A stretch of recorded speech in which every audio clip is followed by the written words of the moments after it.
నమస్కారం ఘంటారావానికి స్వాగతం ముందుగా ప్రధాన అంశాలు నేడు బనగానపల్లెలో సీఎం పర్యటన రైతులకు 8000 పాస్ పుస్తకాలను అందజేయనున్న చంద్రబాబు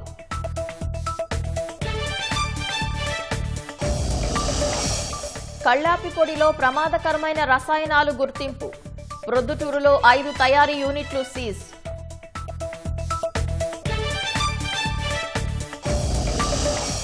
గోదావరికి ఎగువ నుంచి వరద ప్రవాహం గండిపోచమ్మ ఆలయాన్ని మూసేసిన అధికారులు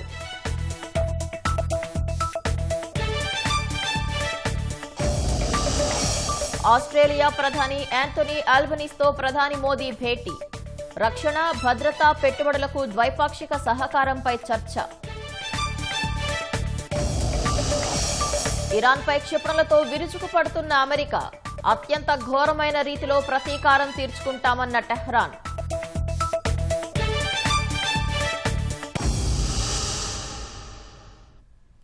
మీ భూమి మీ హక్కు కార్యక్రమం కింద రీసర్వే చేసిన భూములకు సంబంధించి 8000 పట్టాదార పాస్ పుస్తకాలను సీఎం చంద్రబాబు నేడు రైతులకు అందించనున్నారు. ఇందుకోసం నంద్యాల జిల్లా బనగానపల్లె నియోజకవర్గంలో పర్యటించనున్నారు. ఉదయం 11:30 గంటలకు బనగానపల్లెకు చేరుకోనున్న సీఎం 12:30 గంటలకు తహసీల్దార్ కార్యాలయం వద్ద ప్రజావేదిక బహిరంగ సభలో పాల్గొంటారు. అనంతరం రైతులతో ముఖాముఖి నిర్వహిస్తారు. ఆ తర్వాత టీడీపీ శ్రేణులతోనూ సీఎం సమీక్ష నిర్వహించనున్నారు. ఇప్పటి వరకు 6887 గ్రామాల్లో రీసర్వే ప్రక్రియ పూర్తి చేసి 29.04 లక్షల పట్టాదారు పాస్ పుస్తకాలను ప్రభుత్వం ముద్రించింది. వీటిలో 27 లక్షల పైచిలుకు పుస్తకాలను భూ యజమానులకు అందజేసింది. తాజాగా రాష్ట్ర వ్యాప్తంగా 428 గ్రామాల్లో 2,48,000 పట్టాదారు పాస్ పుస్తకాల పరిశీలనను రెవెన్యూ శాఖ పూర్తి చేసింది. వీటి పంపిణీలో భాగంగా ముఖ్యమంత్రి చంద్రబాబు నంద్యాల జిల్లా బనగానపల్లెలో పర్యటించనున్నారు. రీసర్వే కార్యక్రమాన్ని పారదర్శకంగా అమలు చేయడంతో పాటు రైతుల ఈకేవైసీ వారి అంగీకారం అనంతరం మాత్రమే పాస్బుక్లు ముద్రించి అందజేస్తున్నామని మంత్రి అనగాని సత్యప్రసాద్ తెలిపారు. 13 లక్షల ఎకరాల ఫ్రీహోల్డ్ భూముల విషయంలోనూ చర్యలు వేగవంతం చేసినట్లు మంత్రి చెప్పారు. 27 లక్షల పట్టాదారు పాస్బుక్లు మనం ఇవ్వడం జరిగింది. మీకు ఏదైతే మార్చ్ 31 మేము పెట్టుకున్నాం 99% ఆ టైం కల్లా రీసర్వే పటిష్టంగా చేసి అందరూ సంతోషంగా ఉండే విధంగా మేము వచ్చే సమస్యలన్నీ కూడా ఎక్కువ కూడా ఫ్యామిలీ డిస్ప్యూట్స్ అలాంటి సమస్యలు వస్తూ ఉన్నాయి. కాబట్టి ఎక్కడ కూడా రీసర్వేలో వేరే డిస్ప్యూట్స్ ఏం లేవు. సబ్ డివిజన్ చేయడానికి కూడా మేము ఉచితంగా కూడా మేము సమయం ఇచ్చాం. ఎక్కడ కూడా డబ్బు కట్టాల్సిన అవసరం కూడా లేదు. Sub division free. ఎవరిదైనా ఉంటే సబ్ డివిజన్ చేసుకుని వాళ్ళ యొక్క ఎల్పిఎం నెంబర్ తెచ్చుకోవచ్చు. షరతు గల పట్టాలు ఆల్రెడీ రిలీజ్ చేసాము. .c రిలీజ్ చేసేసాము. మీకు సర్వీస్ ఇనాం చేశాము. ఈ టెంపుల్ ఇనామ్స్ అనేది మళ్ళీ అది ఎండోమెంట్స్ సంబంధించిన సబ్జెక్ట్ కాబట్టి దాని మీద కూడా మేము అధ్యయనం చేస్తా ఉన్నాం. ఫ్రీ హోల్డ్ కూడా ఏదైతే మేము స్టడీ చేసామో పేదలకు మంచి అయినటువంటి అన్ని కూడా మేము రిలీజ్ చేస్తా ఉన్నాం. ఫ్రీ హోల్డ్ అనేది ఈ నెలలో మాకు క్లియరెన్స్ అనేది అయిపోతా ఉంటుంది. ఎంక్వైరీ చేస్తా ఉన్నాం. ఎక్కడన్నా 1-2 మిస్టేక్స్ అనేది తప్పకుండా రావచ్చు తప్ప పర్సెంటేజ్ ఇస్ వెరీ లెస్. 1% కూడా లేదు. 0.1% 2% ఒక బుక్ అవుట్ ఆఫ్ అన్నిట్లో ఏమైనా జరుగుతుంది. బట్ అందుకనే పగడబందీగా ఈ కేవైసీ వేసిన తర్వాతనే ఇస్తా ఉన్నాం. ఇప్పుడు నేను సంతకం పెట్టి నాకు తెలియదు తప్పు జరిగిందంటే అది తప్పు ఎవరిది అవుతుంది? అది కూడా అవుతుంది. సో మేము సిస్టమ్ పెట్టాం. సిస్టమ్ గ్యారంటీగా ఫాలో అవ్వాలా. ఎంఆర్ఓ గారు అడిగారా, డిటిఓ అడిగాడా, లేకపోతే వీఆర్ఓ చెప్పాడు సంతకం పెట్టామంటే అది కరెక్ట్ కాదు. వాళ్ళు కూడా అర్థం చేసి వాళ్ళ మంచి కోసం మేము పెట్టిన సిస్టమ్ ఇదంతా కూడా. నంద్యాల జిల్లాలో రీసర్వే పూర్తి చేసిన భూములకు సంబంధించి 8,000 మంది రైతులకు రాజముద్ర కలిగిన పట్టాదారు పాసు పుస్తకాలను మంజూరు చేశారు. వారిలో 100 మంది రైతులకు సీఎం చేతుల మీదుగా పాసు పుస్తకాలు పంపిణీ చేయనున్నారు. అనంతరం రైతులతో ముఖాముఖి నిర్వహించి వారి కష్టనష్టాలను సీఎం తెలుసుకుంటారు. మంచి దిగుబడులు సాధించిన రైతులను అభినందించనున్నారు. కార్యక్రమ ఏర్పాట్లను మంత్రి బీసీ జనార్దన్ రెడ్డి పరిశీలించారు. రాజముద్రతో కూడినటువంటి పట్టదారు పాస్ పుస్తకాలు పంపిణీ అనేది చేయబోతున్నారు. రీసర్వే పూర్తి చేసిన తర్వాత తప్పులు లేనటువంటి రాజముద్రతో కూడినటువంటి పట్టదారు పాస్ పుస్తకాల పంపిణీ అనేది చేపట్టబోతుంది. తహసీల్దార్ ఆఫీస్ సందర్శన కూడా ఉంటుంది. రైతులతో ఇంటరాక్షన్ కూడా ఉంటుంది. రైతులకు పట్టాదారు పాసు పుస్తకాల పంపిణీ పూర్తయిన తర్వాత బనగానపల్లె నియోజకవర్గ టీడీపీ శ్రేణులతో సీఎం చంద్రబాబు సమీక్ష నిర్వహించనున్నారు. స్థానిక సంస్థల ఎన్నికలకు సంబంధించి పార్టీ శ్రేణులకు దిశానిర్దేశం చేయనున్నారు.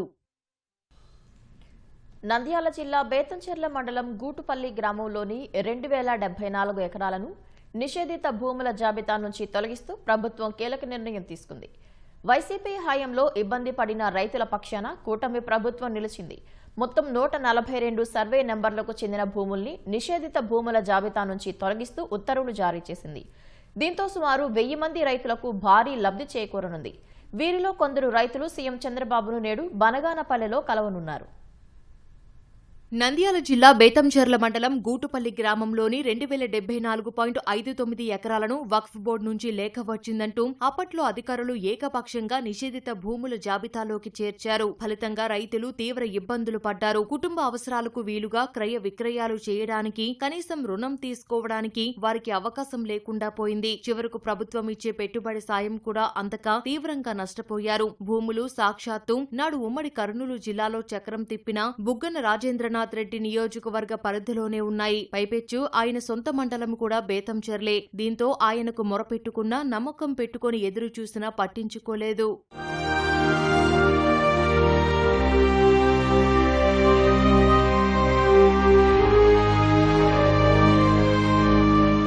కూటమి ప్రభుత్వం వచ్చాక తమ సమస్యను రైతులు మంత్రి ఫరూక్ దృష్టికి తీసుకెళ్లారు. దీనిపై వాస్తవాన్ని తేల్చాలని ఆయన జిల్లా కలెక్టర్, వక్ఫ్ అధికారులను ఆదేశించారు. కలెక్టర్ గ్రామ సర్వీస్ ఇనాం register, resurvey and resettlement register, వక్ఫ్ సర్వే కమిషనర్లు పరిశీలించి నిషేధిత జాబితాలో కొనసాగించాల్సిన అవసరం లేదని నివేదించారు. దీంతో ఆ జాబితా నుంచి తొలగిస్తూ నిర్ణయం తీసుకున్నారు. ఈ మేరకు మైనారిటీ సంక్షేమ శాఖ ఉత్తర్వులు ఇచ్చింది.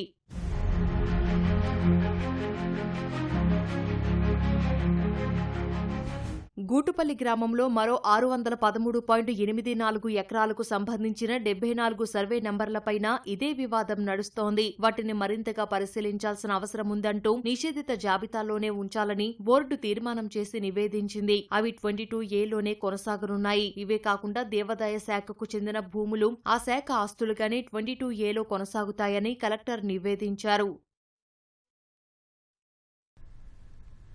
3 దేశాల పర్యటనలో భాగంగా ఆస్ట్రేలియా చేరుకున్న ప్రధాని నరేంద్ర మోదీ ఆ దేశ ప్రధాని యాంథనీ ఆల్బనీస్తో భేటీ అయ్యారు. రక్షణ, భద్రత, వాణిజ్యం, పెట్టుబడులు, విద్య, ఉపాధి తదితర అంశాల్లో ద్వైపాక్షిక సహకారాన్ని బలోపేతంపై విస్తృత చర్చలు జరిపినట్లు తెలుస్తోంది. అనంతరం Bharat Australia CEO forum and economic road map business సదస్సులో పాల్గొన్నారు. తర్వాత ఆసీస్ మాజీ ప్రధాని స్కాట్ మోరిసన్తో భేటీ అయ్యారు. అంతకుముందు ఇండోనేషియా పర్యటన ముగించుకుని ఆస్ట్రేలియాకు చేరుకున్న ప్రధాని మోదీకి అక్కడి ప్రవాస భారతీయులు ఘన స్వాగతం పలికారు. ఇరు దేశాల ఉమ్మడి వారసత్వాన్ని చాటి చెప్పేలా నిర్వహించిన పలు సాంస్కృతిక కార్యక్రమాలను ప్రధాని వీక్షించారు. మందానికి హ్యాట్స్ ఆఫ్ అంటూ కోట్రా ఇండియా దక్షిణాసియా హెడ్ క్యుంగ్ హ్యూన్ కిమ్ అభినందనలు తెలిపారు. లోకేష్ నేతృత్వంలోని బృందం ఆర్థిక దౌత్యం పూర్తి స్థాయిలో విజయవంతంగా సాగుతుందని ఆయన ట్వీట్ చేశారు. ఆంధ్రప్రదేశ్ అందించగల ప్రోత్సాహకాలు, విశేషాలను ప్రదర్శిస్తూ షువాల్స్, సోలం, ఏపాక్ట్, శాంసంగ్, ఎల్జీ, బూయాంగ్, హ్వాసింగ్ వంటి మరెన్నో కంపెనీలను బృందం కలిసిందని పేర్కొన్నారు. పర్యటన ఇంకా సగంలోనే ఉందని, శుక్రవారం సీఎల్లో ఆంధ్రప్రదేశ్ రోడ్ షో జరగనుందని తెలిపారు. లోకేష్ బృందానికి హ్యాట్స్ ఆఫ్ అంటూ క్యుంగ్ హ్యూన్ కిమ్ కొనియాడారు.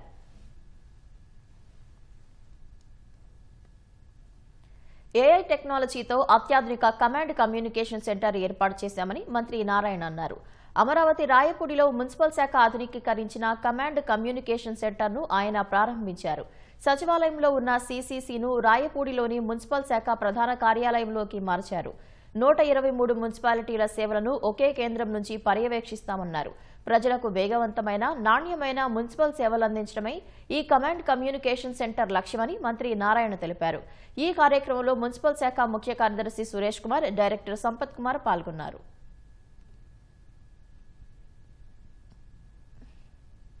2019లో నేను మంత్రిగా ఉన్నప్పుడు దీన్ని పెట్టడం జరిగింది. అయితే గత ప్రభుత్వం దాన్ని పక్కన పెట్టేసింది. అయితే మళ్ళా యాక్చువల్గా ఈ ప్రభుత్వం రాగానే అక్కడ ఏదైతే సెక్రటరియట్లో ఉందో దాన్ని ఆపరేట్ చేస్తూ వచ్చారు. అయితే మీకు అందరికీ తెలిసిందే, రోజు రోజుకి టెక్నాలజీ చాలా అప్గ్రేడ్ అవుతుంది. ఇప్పుడు ఏఐ వచ్చింది. సో ఏఐతో అనుసంధానించి లేటెస్ట్ టెక్నాలజీతో సిఆర్డీ ఆఫీసులో ఈ యొక్క కమాండ్ కమ్యూనికేషన్ సెంటర్ని పెట్టడం జరిగింది. మొత్తం రాష్ట్రంలో ఉన్న 123 మున్సిపాలిటీస్లో అటు సాలిడ్ వేస్ట్ కావచ్చు, లిక్విడ్ వేస్ట్, డ్రింకింగ్ వాటర్, స్వచ్ఛమైన వాటర్ ప్రతి ఒక్కరు కోరుకుంటారు. గుంటలు లేని రోడ్, వీటిలన్నిటి కూడా సెంట్రలైజ్డ్గా ఇక్కడి నుంచి మానిటరింగ్ చేయటం. 2014-19లో అయితే 20,000 ప్లేసుల్ని బ్లాక్ స్పాట్గా డిసైడ్ చేసాం. మేము టార్గెట్ పెట్టుకున్నామంటే ఈ బ్లాక్ స్పాట్స్ అన్నిటి గ్రీన్ స్పాట్స్గా మార్చాలంటే మోర్ ఫోకస్ ఆన్ దట్. రెగ్యులర్గా ఎవరైతే క్లీన్ చేస్తుంటారో ఆ క్లీన్ చేసే ముందు యాక్చువల్గా ఫోటో తీసి అప్లోడ్ చేయాలా, క్లీన్ చేయగానే మళ్ళీ ఫోటో కొట్టాలా. ఆ టైమింగ్స్ ఆటోమేటిక్గా రికార్డ్ అయ్యి విత్ జియో కోఆర్డినేట్స్ అలాగ యాక్చువల్గా చేయటం వల్లనే 2014-19లో సిస్టమ్ అలా డెవలప్ చేసాం. కానీ గత ప్రభుత్వం ఆ సిస్టమ్ వదిలేసింది. ఈ కమాండ్ కంట్రోల్ ద్వారా ఇక్కడ సెంట్రలైజ్డ్గా 123 మున్సిపాలిటీలో ఉన్న కమిషనర్స్తో రెగ్యులర్గా మానిటరింగ్ చేస్తూ అక్కడున్న సమస్యను సాల్వ్ చేసే విధంగా ఈ కమాండ్ కంట్రోల్ రూమ్ యాక్చువల్గా ప్రజలకు ఉపయోగపడబోతుంది. ఇంటి ఎదుట ముగ్గు వేసేందుకు కళ్లాపి చల్లుతుంటారు. అందుకు పేడకు బదులు ఇటీవల వినియోగిస్తున్న కళ్లాపి పొడిలో ప్రాణాంతక విషం ఉందని అధికారుల తనిఖీల్లో తేలింది. ఇందులో అత్యంత హానికరమైన పారిశ్రామిక రంగుల్లో వాడే ఆర్మైన్ ఓ అనే రసాయనాన్ని విచ్చలవిడిగా వాడుతున్నట్లు గుర్తించారు. ప్రజల ఆరోగ్యాన్ని తొంగలో తొక్కటమే కాక ఇళ్లలో సులభంగా అందుబాటులో ఉంటూ ఆత్మహత్యలకు కారణమవుతుందని పోలీసులు గుర్తించారు. కడప జిల్లా ప్రొద్దుటూరులో ఈ కల్లాపి పొడి వ్యవహారం బయటపడింది. కడప జిల్లా ప్రొద్దుటూరులో శ్రీ సౌభాగ్య పేరిట విక్రయిస్తున్న పొడిని సాధారణంగా ప్రతి ఇంట మహిళలు, చిన్నారులు ఉదయాన్నే చేతులతో తాకుతూ నీటిలో కలిపి ఇంటి ముందు చల్లుతుంటారు. ఆరమైన్ ఓ రసాయనం కలిపిన ఈ పొడిని పీల్చినా, చర్మంపై పడినా, కడుపులో చేరినా కాలేయం, మూత్రపిండాలు దెబ్బతినడంతో పాటు క్యాన్సర్ బారిన పడే ప్రమాదముంది. ఇళ్లల్లో సాధారణంగా లభించే ఈ పొడి మానసిక ఒత్తిడి, కుటుంబ కలహాల వేళ కొందరు ఆత్మహత్య చేసుకోవడానికి వినియోగించడం ఆందోళన కలిగిస్తోంది. ఇటీవల కడప జిల్లా బి కోడూరు మండలం ఐద్రంపేటకు చెందిన వివాహిత అనుషను భర్త, అత్తమామలు అదనపు కట్నం కోసం వేధిస్తుండటంతో పేడపొడిని నీళ్లలో కలిపి తాగి ఆత్మహత్యకు పాల్పడినట్లు పోలీసులు గుర్తించారు. దీనిపై ఆగ్రహానికి గురైన అనూష తల్లిదండ్రులు, బంధువులు మృతదేహంతో రోడ్డుపై ఆందోళనకు దిగారు. దీంతో రంగంలోకి దిగిన పోలీసులు ప్రొద్దుటూరు పట్టణంలోని 5 తయారీ యూనిట్లను సీజ్ చేశారు. కోడూరు అక్కడ ఒక సూసైడల్ డెత్. దీంట్లో నోటీసబుల్ మనం పోలీసు ఏం నోటీస్ చేశారంటే ఈ కలిపి పౌడర్ తాగేసి అమ్మాయి సూసైడ్ చేసింది. కలిపి పౌడర్ చాలా ఈజీలీ కడప జిల్లాలో అవైలబుల్ ఉంది అని మన ఇన్వెస్టిగేషన్లో బయటికి వచ్చింది. సో విజిలెన్స్తో కలిపి ప్రొద్దుటూరు రూరల్ ఏరియాలో సైమల్టేనియస్ రేడ్ చేయడం జరిగింది. ఆల్ దిస్ 5 కలిపి పౌడర్ సంబంధించి ఏదో మ్యానుఫ్యాక్చరింగ్ యూనిట్స్ ఉన్నాయి, అందరికి సీజ్ చేసి క్లోజ్ చేయడం జరిగింది. కడప పోలీస్ తరఫు నుంచి ఒక అడ్వైజరీ అందరికీ ఈ పౌడర్ ఏదైతే ఉందో సౌభాగ్య బ్రాండ్ నేమ్తో అమ్మేస్తున్నారు. ఇది very poisonous and cancer inducing properties ఉన్నాయి. దయచేసి ఇట్లాంటి చీప్ సబ్స్టిట్యూట్ కానీ కెమికల్ పౌడర్స్ కానీ ఇంట్లో పిల్లలు ఉంటారు, వీళ్ళకి తెల్లడం లేకపోతే సూసైడల్ డెత్స్ తాగేసి అవుతున్నాయి. సో దయచేసి అవాయిడ్ చేయండి ఇట్లాంటి కెమికల్ ప్రోడక్ట్స్. దీని ఇల్లీగల్ మ్యానుఫ్యాక్చరింగ్ అని ఇల్లీగల్ సెల్లింగ్, ట్రాన్స్పోర్టేషన్ ఎవరైతే చేశారో వీళ్ళ మీద చట్ట ప్రకారమైన యాక్షన్ ఇనిషియేట్ చేస్తున్నాం.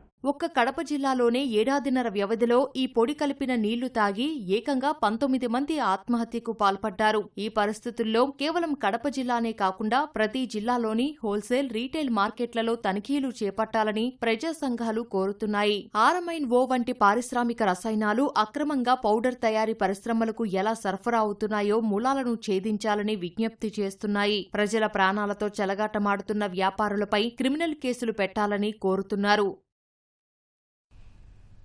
రాష్ట్రంలోని 3 ప్రతిష్టాత్మక పారిశ్రామిక కారిడార్ల పరిధిలోని కొప్పర్తి, ఓరవకల్, కృష్ణపట్నం నోడ్లలో పరిశ్రమలకు భూముల కేటాయింపుల కోసం ప్రభుత్వం ప్రత్యేక విక్రయ పాలసీని తీసుకువచ్చింది. కేంద్ర ప్రభుత్వ రంగ సంస్థ నిగ్డిట్ భాగస్వామ్యంతో దాదాపు 29,254 ఎకరాల్లో అంతర్జాతీయ ప్రమాణాలతో మౌలిక సదుపాయాలు శరవేగంగా సిద్ధమవుతున్నాయి. మొదటి దశలోనే 3,300 కోట్ల భారీ వ్యయంతో ముస్తాబవుతున్న ఈ నోడ్లలో భూముల ధరలను కేంద్రం ఖరారు చేసింది. నెల్లూరు జిల్లా క్రిస్ సిటీలో ఎకరా 1.74 కోట్ల రూపాయలు, కర్నూలు జిల్లా ఓర్వకల్లు నోడ్లో ఎకరా 1.50 కోట్ల రూపాయలు, వైఎస్ఆర్ కడప జిల్లా కొప్పర్తి నోడ్లో ఎకరా 1.25 కోట్ల రూపాయలుగా ధరలను ఖరారు చేశారు. సాధారణ ప్రభుత్వ భూములతో పోలిస్తే పారిశ్రామిక నోడ్లలో ధరలు 3 నుంచి 4 రెట్లు ఎక్కువగా ఉన్నట్లు అధికారులు గుర్తించారు. అయితే పారిశ్రామికవేత్తలను ప్రోత్సహించేందుకు వీలుగా మొదట వచ్చే ప్రాజెక్టులకు ప్రత్యేక బంపర్ ఆఫర్ కింద భూమి ధరపై 25% భారీ రాయితీ ఇచ్చేందుకు కేంద్రం అనుమతించింది. మొదటగా నెల్లూరు జిల్లా క్రిస్ సిటీ నుంచే భూముల కేటాయింపు ప్రక్రియను ప్రారంభించేందుకు అధికారులు సర్వం సిద్ధం చేశారు. ఈ పారిశ్రామిక నోడ్ల కేటాయింపు ప్రక్రియ రాష్ట్ర ఆర్థిక రంగానికి సరికొత్త ఊపు అందించనుంది.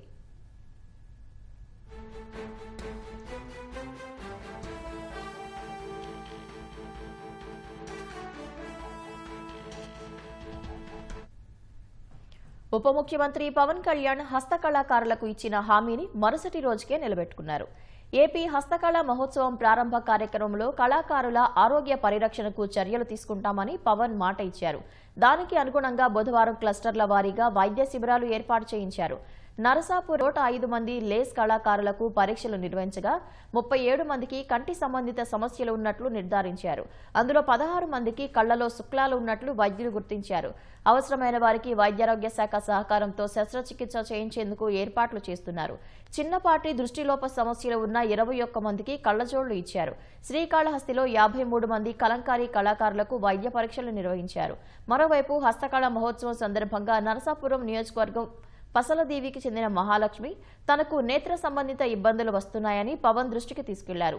బుధవారం మహాలక్ష్మితో పాటు అందే లక్ష్మి అనే మరో కళాకారిణిని పవన్ ప్రత్యేక వాహనంలో పెదకాకానిలోని శంకర కంటి ఆసుపత్రికి తీసుకెళ్లి వైద్య పరీక్షలు చేయించారు. ఇద్దరికి దృష్టి దోష సమస్యలు ఉన్నట్లు గుర్తించిన వైద్యులు కళ్లజోళ్లు, ఐ డ్రాప్స్ మందులు ఇచ్చారు. కారుణ్య మరణాలపై రాష్ట్ర ప్రభుత్వం కీలక నిర్ణయం తీసుకుంది. సుప్రీంకోర్టు ఆదేశాలకు అనుగుణంగా విధి విధానాలను రూపొందించింది. అవసాన దశలో ఉన్న రోగులకు సహజ రీతిలో కారుణ్య మరణాలకు అవకాశమిస్తూ రూపొందించిన మార్గదర్శకాలను వైద్యారోగ్య శాఖ మంత్రి సత్యకుమార్ ఆమోదించారు. వ్యాధి నుంచి కోలుకునే అవకాశం ఏమాత్రమూ లేక చికిత్సల పేరిట నానా ఇబ్బందులు పడేవారికి ఈ నిర్ణయం ఊరట కలిగించనుంది.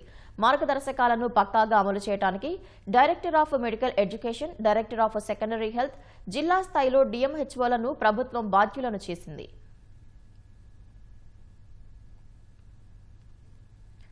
ఓ చిన్న అప్పడాల ప్యాకెట్ హత్య కేసును ఛేదించేలా చేసింది.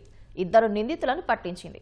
అనంతపురం జిల్లా డి హిరేహల్ మండలం నేమకల్లో జూన్ 22న జరిగిన గుర్తు తెలియని వ్యక్తి హత్యను పోలీసులు ఛేదించారు. ఘటనా స్థలిలో దొరికిన చెన్నైకి చెందిన ఓ కంపెనీ అప్పడాల ప్యాకెట్ను గుర్తించిన పోలీసులు దాని ఆధారంగా విచారణ చేపట్టారు. బళ్ళారి డిస్ట్రిబ్యూటర్ ద్వారా మృతుడు అప్పడాలు అమ్ముకునే మూగా చెవిటి వ్యక్తి అయిన గురు రాజారావుగా గుర్తించారు. మృతుడి ఏటీఎం కార్డు ద్వారా డబ్బులు రావడంతో నిందితులను పట్టుకున్నారు. నిందితులు 2 బళ్ళారి జిల్లా సంజీవరాయిని కోటకు చెందిన బసవరాజు, మించేరి గ్రామానికి చెందిన కోట్రేష్గా గుర్తించారు. 2 మూగా చెవిటి వారేనని తెలిపారు. స్థలంలో మాకు అప్పడాల ప్యాకెట్, కాలిన కర్ణాటక న్యూస్ పేపర్, అలాగే ఒక జందెము దొరికింది. అప్పడాల తయారీ సంస్థ చెన్నైలో ఉండగా వారిని సంప్రదించడం జరిగింది. డిస్ట్రిబ్యూషన్ వారి యొక్క వివరాలు సేకరించి బళ్ళారిలోని ఒక డిస్ట్రిబ్యూటర్ ను సంప్రదించగా తన దగ్గర నుంచి బదిరుడైన గురురాజు అనే అతను తీసుకుంటూ వెళ్తూ ఉంటాడని, అతను 22వ తారీఖు నుంచి కనిపించడం లేదని తెలియజేయడం జరిగింది. మృతుడు మిస్ అయిన తర్వాత ఒక 3 ట్రాన్సాక్షన్స్ జరిగినాయి. అదే క్రమంలో మృతుడి యొక్క మొబైల్ ఫోన్ కూడా ఆన్ చేయడం జరిగింది. దీంతో మేము ఒక నిర్ధారణకు రాబడి ముద్దాయిలు కూడా 2 మూగా చెవిటి వారు అరెస్టు చేయడం జరిగింది. టీచర్స్ సమక్షంలో విచారిస్తే ఈ 2 కూడా వారి నేరాన్ని అంగీకరించడం జరిగింది. ఈ మృతుడి దగ్గర ఒక 50,000 రూపాయల దాకా ఏటీఎం నుంచి డ్రా చేసి వారు వారి స్వప్రయోజనానికి వాడుకున్నారు. డబ్బుల కోసమే ఈ నేరం చేయడం జరిగింది.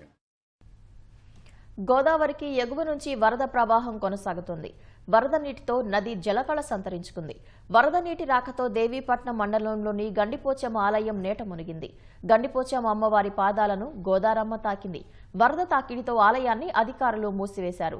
అంతకంతకు పెరుగుతున్న వరద ప్రవాహంతో ధవళేశ్వరం బ్యారేజ్ వద్ద నీటి మట్టం పెరుగుతుంది.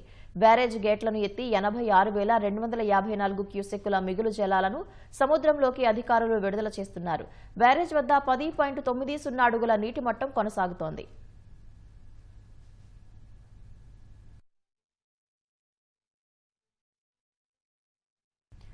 మరికొన్ని రాష్ట్ర వ్యాప్త వార్తలు వేగంగా సంక్షిప్తంగా చూద్దాం. సంక్షేమ హాస్టళ్లు, గురుకులాల మెస్ ఛార్జీలు పెంపు, హాస్టళ్ల మరమ్మతులకు నిధుల మంజూరుపై మంత్రి సంధ్యారాణి హర్షం వ్యక్తం చేశారు. సీఎంకు కృతజ్ఞతలు తెలిపారు. అసంపూర్తిగా ఉన్న అంగన్వాడీ భవనాలను పూర్తి చేయాలని సీఎం ఆదేశించినట్లు ఆమె తెలిపారు. సీఎం చంద్రబాబును రాజ్యసభ సభ్యుడు చింతకాయల విజయ్ మర్యాదపూర్వకంగా కలిశారు. పార్లమెంట్ వర్షాకాల సమావేశాల్లో ప్రస్తావించాల్సిన పలు కీలక అంశాలు, రాష్ట్ర ప్రయోజనాలపై సీఎంతో విజయ్ చర్చించారు.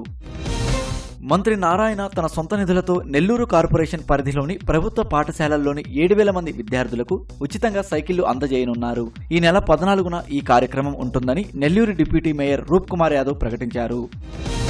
నంద్యాల జిల్లా నందికొట్కూరులోని ప్రభుత్వ బాలుర ఉన్నత పాఠశాలను ఎమ్మెల్యే జయసూర్య సందర్శించారు. మధ్యాహ్న భోజనం నాణ్యంగా లేదని మండిపడ్డారు. అనంతరం ఉపాధ్యాయుల రిజిస్టర్ను తనిఖీ చేశారు. సంతకాలు లేకుండా ఖాళీగా రిజిస్టర్ ఉండడంతో ఆగ్రహం వ్యక్తం చేశారు. వైసీపీ పాలనలో రాష్ట్రంలోని అనేక దేవాలయాలపై దాడులు జరిగిన విషయాన్ని ఆ పార్టీ నేతలు మర్చిపోయారా అని ఆర్యవైశ్య కార్పొరేషన్ చైర్మన్ దూండి రాకేష్ ప్రశ్నించారు. హిందూ మతాన్ని అవమానించిన రావణ్ అనే యూట్యూబర్కి వైసీపీ వత్తాసు పలకడం ఏంటని నిలదీశారు. గుంటూరు నగర పాలక సంస్థ పరిధిలోని జంక్షన్లను ఆకర్షణీయంగా అభివృద్ధి చేయడానికి ప్రణాళికలు రూపొందిస్తున్నట్లు కమిషనర్ మయూర్ అశోక్ తెలిపారు. గుంటూరులోని పలు ప్రాంతాలను ఆయన పరిశీలించారు. జంక్షన్ల అభివృద్ధిపై అధికారులతో చర్చించారు. ద్విచక్ర వాహనాల చోరీకి పాల్పడుతున్న అంతర్రాష్ట్ర దొంగను పశ్చిమ గోదావరి జిల్లా తణుకు పోలీసులు అరెస్ట్ చేశారు. నిందితుడి నుంచి సుమారు 10 లక్షల విలువైన 13 బైకులను స్వాధీనం చేసుకున్నారు. విజయనగరం జిల్లా జామి మండలం అలమండలో వివాహిత హత్యకు గురైంది. ఆమె భర్త సంజయ్ 2.5 ఏళ్ల కుమారుడితో పరారయ్యాడు. భార్యను భర్త హత్య చేసి పరారైనట్లు పోలీసులు భావిస్తున్నారు. అనంతపురం జిల్లా వజ్రకరూరు మండలం రాగులపాడు గిరిజన గురుకుల వసతి గృహంలో 9వ తరగతి విద్యార్థి తులసి నాయక్ పాము కాటుకు గురయ్యాడు. బాలుణ్ణి ఉరవకొండ ప్రభుత్వాసుపత్రికి తరలించి చికిత్స అందిస్తున్నారు. అమెరికా ఇరాన్ దాడులతో పశ్చిమాసియా మరోసారి రణరంగంగా మారింది. అమెరికా బాంబు దాడులతో ఇరాన్ నగరాలు దద్దరిల్లుతున్నాయి. ఇరాన్తో ఇకపై ఎలాంటి దౌత్య చర్చలు ఉండవని అమెరికా అధ్యక్షుడు ట్రంప్ ప్రకటించారు. ఇరాన్ హిట్ లిస్టులో తానే నెంబర్ 1 అన్న ట్రంప్ ఈసారి కథ ముగిస్తామని పేర్కొన్నారు. హర్ముజ్ జలసంధిలో వాణిజ్య నౌకలపై దాడులు చేసిందంటూ ఇరాన్పై అమెరికా సైన్యం క్షిపణులతో విరుచుకుపడుతోంది. అమెరికా అధ్యక్షుడు ట్రంప్ ఆదేశాల మేరకు యుఎస్ సెంట్రల్ కమాండ్ దళాలు దక్షిణ ఇరాన్ అంతటా భీకర దాడులు జరుపుతున్నాయి. ఇరాన్కు కీలకమైన బుషెహర్ అణు విద్యుత్ ప్లాంట్, చాబహార్ నగరాలు భారీ పేలుళ్లతో దద్దరిల్లాయి. హర్ముజ్ జలసంధిలో వాణిజ్య నౌకలు, పౌర సిబ్బందిపై ఇరాన్ జరిపిన దాడులకు ప్రతీకారంగానే ఈ చర్యలు తీసుకున్నట్లు అమెరికా తెలిపింది. ఇరాన్ వైమానిక రక్షణ వ్యవస్థలు, రాడార్లు, ఐఆర్జీసీ బోట్లను లక్ష్యంగా చేసుకుంటున్నట్లు పేర్కొంది. ఇరాన్ ఈశాన్య ప్రాంతాలపై అమెరికా దాడులు చేపట్టింది. గోలెస్తాన్ ప్రావిన్స్లోని అక్వాలా నగర శివార్లలో ఉన్న ఒక రైల్వే వంతెనపై అమెరికా బలగాలు దాడి చేశాయని ఇరాన్ ప్రభుత్వ మీడియా ఐఆర్ఐబీ తెలిపింది. అక్టెకే ఖాన్ వంతెన లక్ష్యంగా 7 శత్రు క్షిపణులు దూసుకొచ్చాయని పేర్కొంది. వాటిలో 2 రైల్వే పట్టాలపై పడినట్లు వెల్లడించింది. ప్రస్తుతం మధ్యప్రాచ్యంలో 20కి పైగా అమెరికా యుద్ధ నౌకలు గస్తీ కాస్తున్నాయి. అమెరికా దాడుల్లో ఇప్పటి వరకు 8 మంది ఇరాన్ సైనికులు మరణించినట్లు సమాచారం.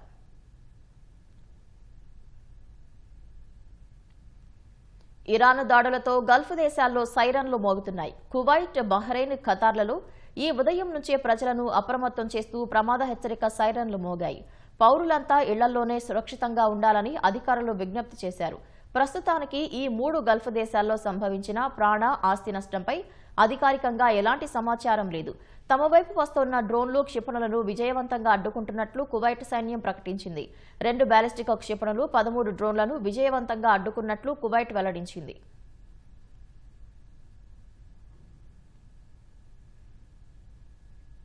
ఇరాన్ పాలకులను పిచ్చివాళ్లు, దుర్మార్గులుగా అభివర్ణించిన ట్రంప్ ఇకపై ఎలాంటి దౌత్యపరమైన చర్చలు లేదా ఒప్పందాలు చేసుకునే ఉద్దేశం తనకు లేదన్నారు.